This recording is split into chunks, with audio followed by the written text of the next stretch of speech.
welcome back everybody. So today we're going to be talking about Euler's number and how it ties with compound interest. So we're taking something that is quite complex and profound as Euler's number, and we're going to try and tie it to something that you probably learnt in about year 10 mathematics, which is compound interest, and how they have a natural and beautiful way in the real world. So before this video, if you don't have any understanding of compound interest, I'd recommend going and either checking out a YouTube video on our channel if there is one up there for compound interest. Otherwise, I'm sure there's plenty of other great ones on YouTube to find. Okay, so what is Euler's number? So as you can see there, Euler's number is represented by the italicized E symbol and is often used in many senior courses in mathematics, and you'll find it often in calculus. Funnily enough, as the name suggests, it is a number, and that number is approximately 2.71828. Now that seems like a very odd number, but you'll find that it's very similar in the way that pi works, and that is that it is an irrational number. An irrational number is a number that cannot be rationalized down to a denominator. So they have an infinite series of decimal places, and as you can see, I've only gone up to 5 decimal places, but this will be an infinite string.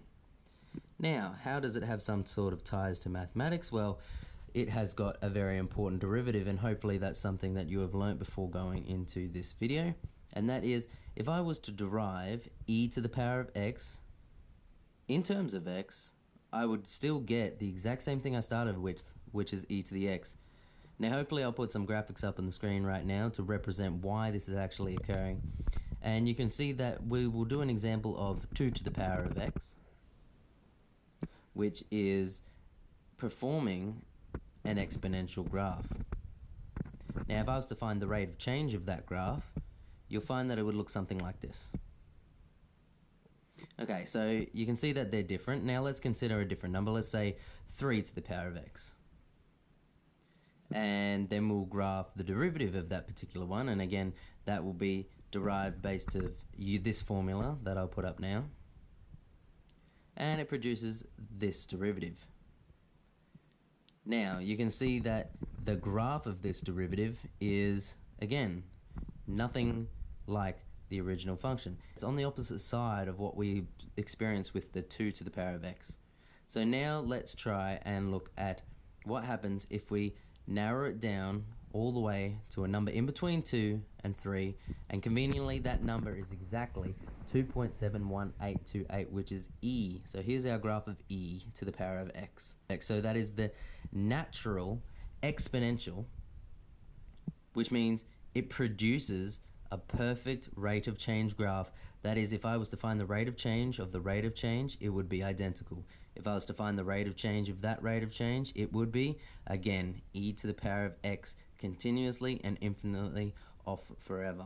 So, how does e apply to compound interest? Now you can see that I've got my compound interest formula, and if you have gone into compound interest before, we have got the n being our time in years, k is our compounding period, I specifically needs to be the interest rate in as a percentage, otherwise that 100 under the numerator or on the denominator is no longer important, and p refers to the principal amount that you are investing or taking out as a loan, and the capital I obviously expresses compound interest. Now if I was to graph a compound interest graph, it might look something like this. So we have got our y-axis, which we are going to say refers to dollars, the big bucks that you have in your bank account. And our x-axis, well, that's going to represent the time that you leave it in there. So for us, that would be our n value. So let's say I have got $2,000 and I invested into a bank at time 0, and if it was under simple interest, you'd find that I would gain interest. Excellent. I would then gain more interest. I would then gain more interest. I would then gain more interest, and this interest is going into my hand. That's not going into the bank account to earn more interest. I would get that in my hand, I would keep in the $2,000 that I had to begin with, and that would be what I am seeing. I am seeing some sort of interest, and my amount that I've got in total goes up because I'm getting money in my pocket, but we're not really seeing any sort of change. It is just a linear progression. Okay, so now let's consider if I was to invest the similar amount in compound interest. Well, I would get some interest, and that interest wouldn't go into my pocket, that'd go into the bank. Now, I then start to earn interest on this newer amount, the larger amount, which means I gain more interest the next time along. And now that interest has gone into my bank account, and I'm now working off this amount of money to earn interest on, which means I get even more interest, and it would continue and continue, and you'll notice that it is an exponential trend. We are seeing an exponential trend. Now, this could look like anything. This could look like that 2 to the power of x. This could look like 3 to the power of x. This could look any particular way based on a couple of significant things that are in our formula. One, you might be thinking, oh, well, if you have an increased rate, then you will get more money. Well, that makes sense. If I get 3% versus 2%, 3% will be getting me more money every single time, which makes sense because I would be making, or I would be multiplying my money by 1.03 to the power of however many years, depending on if I'm just doing an annual compound. Now, the rate is something to consider, but what happens if I keep that consistent? Is there some sort of way that we can manipulate our graph and make sure that I earn more money? Well, if I was to compound, let's say, weekly versus monthly, I would obviously be getting this interest, maybe a little bit less interest, but I'd be making it a lot sooner. And then I'd be making interest sooner, but less. But then I've got more money, and then I keep making more money, and I get that compounding sooner and sooner and sooner, and my graph tends to increase. However, there is a very specific way that the compound interest formula is derived, and that is that if I'm observing my formula, you'll notice that the compounding period is both on the bottom of the fraction and on the top of the power. This shortening down my inner brackets, but this increasing it by a larger power. Now, this has a very significant effect if we were to extrapolate this off into very weird and wacky theoretical ways. So, let's do that now. Okay, so let's say we're going to do a theoretical example to try and represent how does E apply to this interest formula. Now, I've gone to the best bank ever, and I've got myself one nice shiny dollar, which I'm going to invest into a deposit in the bank. And they're offering 100% per annum, compounding at whatever frequency I like for the first year. That's amazing. So, what we're going to do is we're going to take advantage of this. So we're going to see what's going to happen to my dollar in that year, and we can do whatever we like to our K value. So, let's consider we have got our interest, which is on $1, and we have got an interest rate of 100%. Compounding it, something, we'll decide that later. And again, it's going to happen for 1 year. So as you can see, what we've done from this is a lot of the variables can be now ignored to a certain degree. We can simplify down our formula so that we can get I equals, well, don't worry, to show you that, we're going to just do our 1 plus 100 over K 100 K.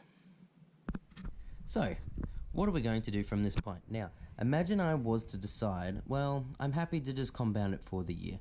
Well, these K values would be 1. I'd have 100 over 100, which means I would have 1 plus 1, which is 2, to the power of, well, 1. So what am I doing if I was to only compound it 1 year? Well, I'd go from having $1 to I'd have $2, which makes sense. I'm making 100% of my money back. So I started with $1, 100% of that's $1, so now I have 2 shiny dollars for the sake of only investing 1. But I don't want to wait really a whole year to compound it. I'd rather get some compounding. I'd like to see that interest grow, especially if they give me a little bit of a digital portfolio of my dollar changing. I'd like to see it grow a little bit more. So what I'm going to do is I'm going to get rid of those hundreds. Going to leave myself with 1 over K to the power of K. We had a times by 100 and a divide by 100, so we can cancel those out perfectly fine. And we're left with this sequence here. So now I get to choose what happens if my k value changes. Well, if I'm going to compound, let's say I'm going to compound every 6 months, so twice a year, my k value would be 2. So 1 divided by 2 is a half, 1 plus a half is 1.5, 1.5 to the power of 2, well, I'm making a little bit more money, I'm making 2.25. Excellent. So I can see a little bit of a trend here. What happens if I keep on increasing it up and up and up? So let's try a theoretical, well, let's go every month. So first thing, I'm going to do my interest equals, we're going to do 1 plus 1 over 12 to the power of 12. So it looks maybe not as great. I've got a smaller fraction, which means my inside here is a bit smaller, but it's great. I'm going to be compounding it a lot more frequently. So let's see what this would equal out to. We'd have 1 plus 1/12 to the power of 12, and that's going to give me approximately $2.61. Well, excellent, that's even better than before. I'm making a little bit more money, but we might see a little bit of a dilemma happening. I've put in a much larger number than 2, but it's only really gone up by about like 30-something cents. So, I'm not really learning from my lesson yet. I think I'm going to compound a little bit more. So let's compound it. How about daily? So I'm going to go, my interest is 1 plus 1 over 365 days in the year, all to the power of 365. Awesome, this is looking really nice. Power of 365, that means I should be making tons of money. Oh, but this is getting a much smaller. Very small, in fact. And if I add it to 1, it's getting not that far away from 1. And we know that if I do 1 to the power of a really big number, it really doesn't matter, it's just going to be 1. So, I'm kind of seeing that this is going to start altering my answer, as it kind of stops me from increasing this out way too much. Let's see how much I made. Compounding daily, I'm going to earn $2.71 compared to my monthly, which was $2.60. Not much change, about 10 cents. And what have I done? I've compounded a lot more than what I was doing for those months. So we can see that what's happening here is starting to equal out and get a bit too close to 1, even though this is a number is so great. So I'm thinking, I'm starting to learn my lesson, but I'm going to suggest that they compound it ridiculously.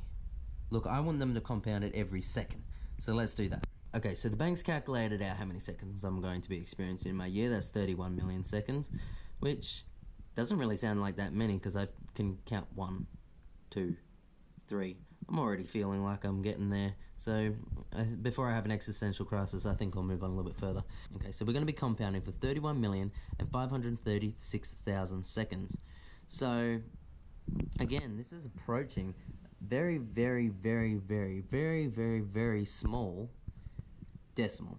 Plussing it to 1, which is very close to 1, to the power of 31 million. Well, we know that this is still a decimal. It's still some sort of number. It's not 1 to the power of a huge number equaling 1.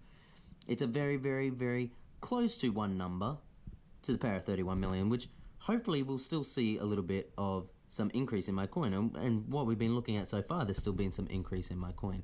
So let's find out what that interest is. Okay, so upon calculation, my interest of my dollar is approximately something that looks very similar to Euler's number, 2.71828.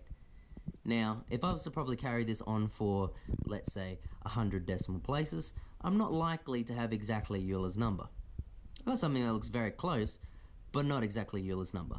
So, how can we establish that this is going to be Euler's number? Now, it looks awfully close, which means we've already kind of found a connection between compound interest and Euler's number, but I'm not happy. I'm wanting to try and keep going on a little bit further. Okay, so a statement we can make so far, based on what we've seen, is that as n approaches a very big number, so we're going to say as n approaches the biggest possible thing that we can consider, which is infinity, as it approaches infinity, well, that whole formula of 1 plus 1 on n to the power of n will approach Euler's number. So, from there, we can consider, well, that's fantastic. My dollar coin will be worth 1 Euler, and will never go up from that point. I have reached the limit of my greediness. So, let's try and apply that limit to the interest as a whole. Let's say I don't have $1 anymore. I want to be more greedy. I'm wanting to try and consider with bigger numbers. So, a statement we can make is, with our compound interest, if our compounding period approaches infinite, we could say that interest equals principal times Euler's to the power of n, or the amount of years that I was going to put it in for. Which is great if I have lots of money, but it's always going to be by the same ratio. It's not going to get any bigger than that, considering only if I have an interest rate of 100% though. Maybe I need to get them to give me an interest rate a little bit bigger.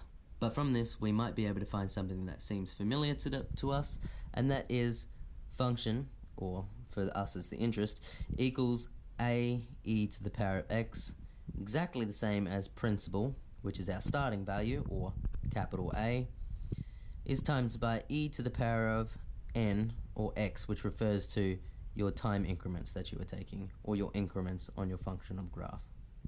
So, does Euler's have a place in compound interest? Absolutely.